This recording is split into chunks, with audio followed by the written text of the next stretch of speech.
In the middle of Mozambique, a veritable Garden of Eden.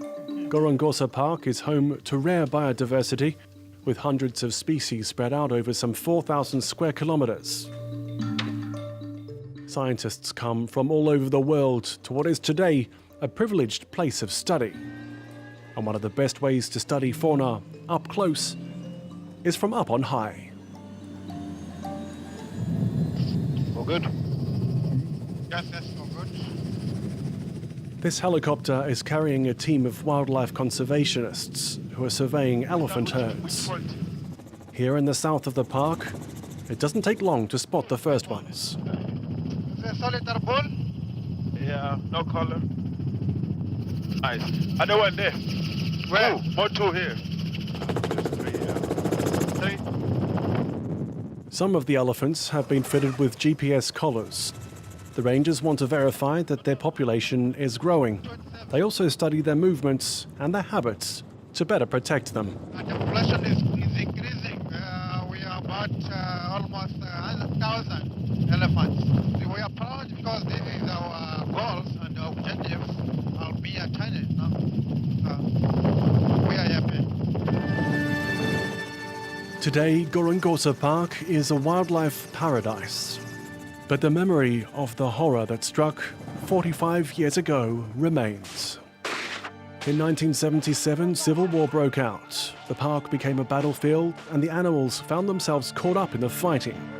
Over 15 years of conflict, many large mammal populations were slashed by 90% or more. When the war ended in 1992, life began little by little to return to the park, up until this point, where it's become a one-of-a-kind open-air laboratory for studying species, from the king of the savannah to the tiniest insect.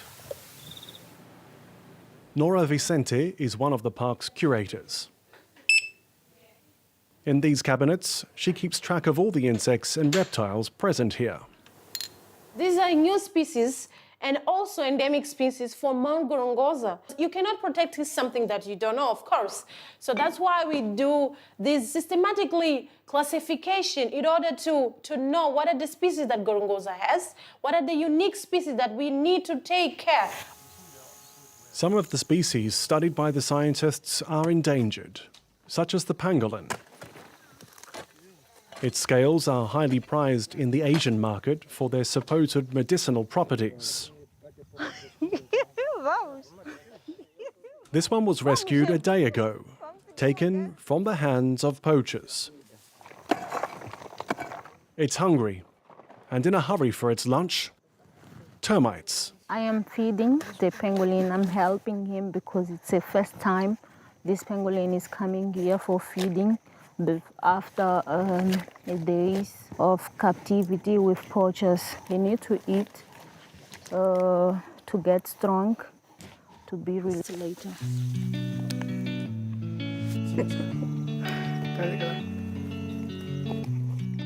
Protection and research is time-consuming and expensive.